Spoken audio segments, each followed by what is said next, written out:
Hello, Gemini, Sun, Moon, Rising, and Venus signs. Kamusta po kayo? Sana po'y nasa mabuti kayong kalagayan. Welcome back po sa Star Tarot.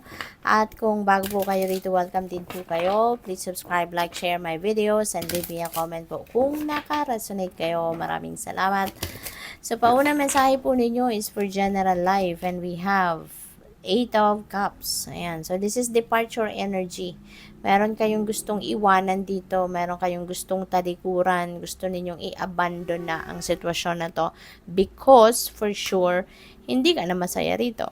This is no longer the place for you, no? You can feel na kumbaga expired na yung sitwasyon na to, expired na, 'di ba? Para sa iyo.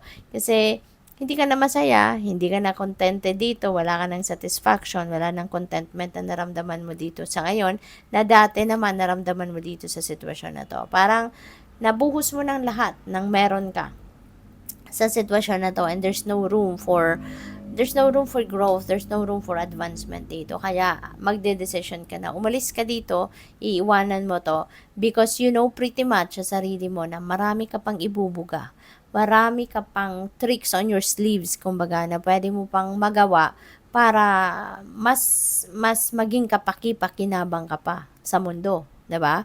At kasi parang nasa ano ka, kung nasaan ka ngayon, ano, kung anong sitwasyon mo rito, parang nasa loob ka na lang ng isang matchbox, 'di ba? Na kung ano na lang ang meron diyan, yun na lang, no? Wala kang makukuhang iba, or wala ka na din maibibigay pa na iba kasi baka punong-puno na yung box. So wala ka nang mapaglalagyan, 'di ba? Yung ganun ba? Wala ka nang there's nothing there, no? There's nothing here anymore, kaya gusto mo nang iwanan ito. So this could be anything. This could be a relationship, 'di ba? Pwedeng love and romantic relationship, pwedeng friendship, pwedeng trabaho, pwedeng karera, no? It could be anything, depende sa inyong sitwasyon. Okay? But yun nga, kailangan mo nang iwanan ang sitwasyon na ito. So sa inyong money, career, and finances, we have Seven of Cups. Ayan. So yung Seven of Cups naman, there are various opportunities na pwedeng kakatok sa buhay ninyo sa ngayon. And marami itong pagpipilian ninyo, marami itong pwedeng malito kayo sa pagpipili. Kaya ang advice din sa inyo ng message na to is for you to tune into your intuition. Okay? Tune in kayo sa intuition ninyo. Pakinggan ninyo ang iyong intuition para nang sa gayon magabayan kayo kung ano ang best para sa iyo, no? Kung ano ang dapat mong unahin, dapat mong i-prioritize, no, dito sa mga opportunities na to.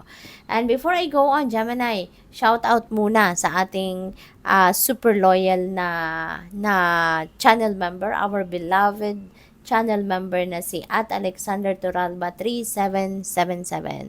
Hello po sa inyo, sir. At maraming salamat, no, for nakakahiya, pero it's a blessing. So I want to say thank you very much for your support sa channel. Maraming salamat po for sending me super thanks.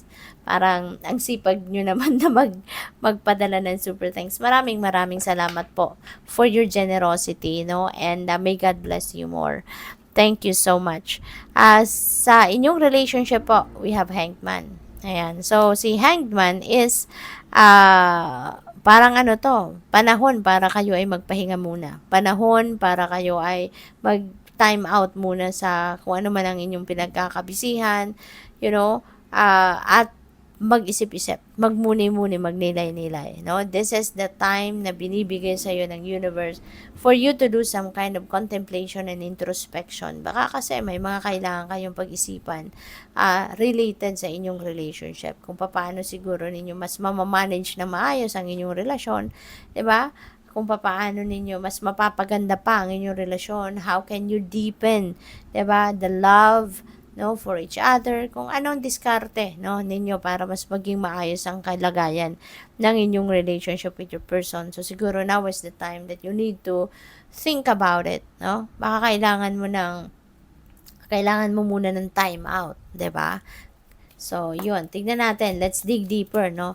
At maraming salamat for all your support po, ano, Gemini. Thank you for being here. Thank you for subscribing to my channel. And if you haven't subscribed yet, subscribe na po kayo. Thank you. And thank you nga sa mga nagpapadala ng super thanks tulad po ni at Alexander Toralba 3777. Maraming salamat. At sa mga hindi nag-skip ng ads, maraming salamat po for your support and for your time. So the world is clarifying the Eight of Cups. So, papunta talaga kayo. You're heading towards a new path. You're heading towards a new life dito, no? At kung saan man kayo papunta, maaaring ito na. Dito kayo magiging masaya. Dito kayo magiging successful.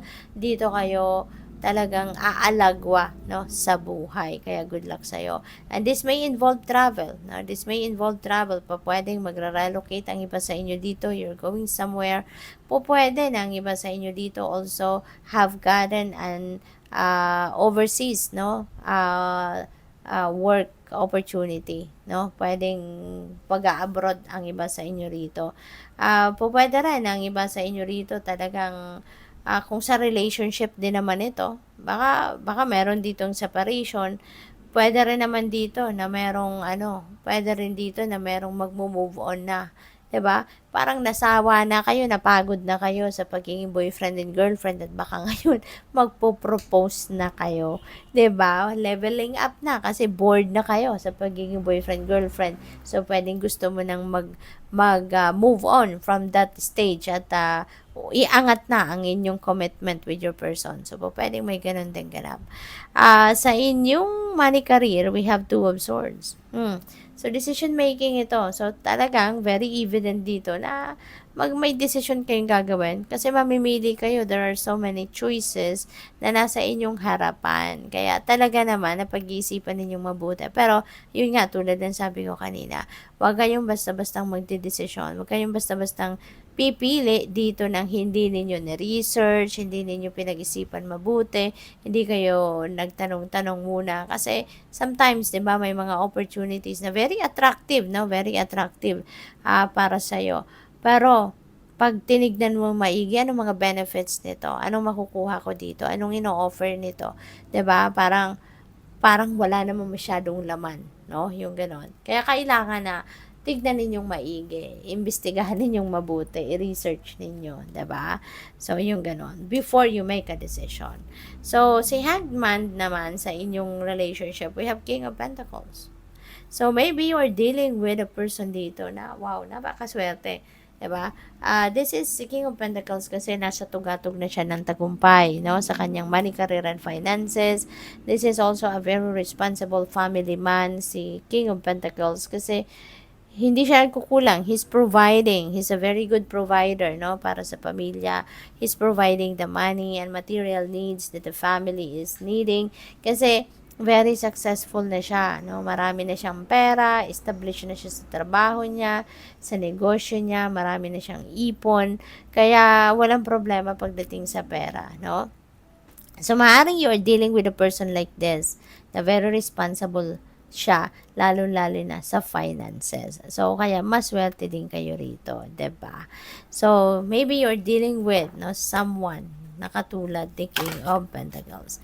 So, final message niyo, tumalon siya na divine potential, fulfill your destiny, be all you can be. Ayan, gawin mo daw, no, lahat ng magagawa mo para ma-fulfill mo yung destiny mo. Okay? Gawin mo ang lahat para marating mo kung ano yung destiny mo. Be all you can be. So, effort, no? Effort para marating mo kung ano yung inyong destiny.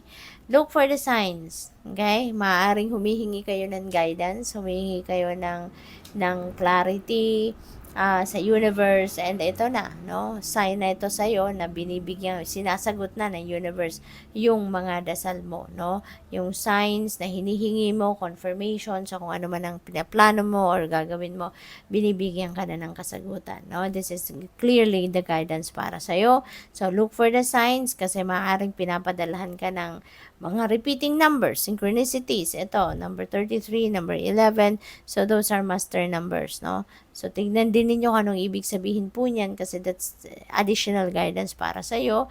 Maaaring nakakakita ka ng mga pony, pwedeng nakakakita ka ng cloud formation, no? And that is a message para sa'yo.